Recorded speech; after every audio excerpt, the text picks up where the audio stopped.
So today I'm cutting the top holes for the larger box, and I was trying to figure out like how far from the edge they should be, both this way and sideways, and how big the actual hole should be. So while looking around, I was kind of looking at this hole right here as a reference, and basically I followed this edge right here, then drew a line all the way on top.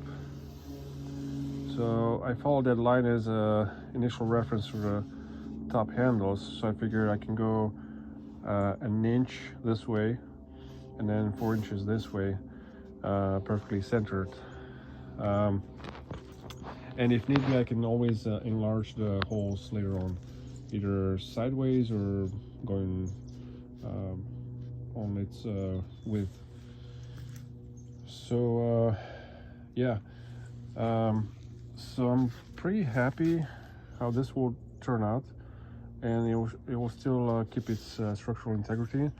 But the cool thing about that is that now I have, in addition to these two handles, having a vertical, horizontal here on the sides, and I have a top handle, so I can grab the box in every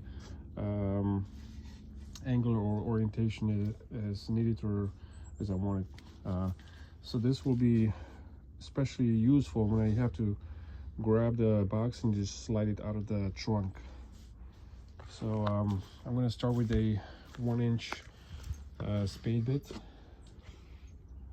and then continue with a straight router bit to basically clean the edges, and then finally I'm going to use one of these round over bits, which is the same bit that I used to clean these holes. So it gives it a nice round and very comfortable feeling, and it just looks pretty nice all around. So what do you guys think?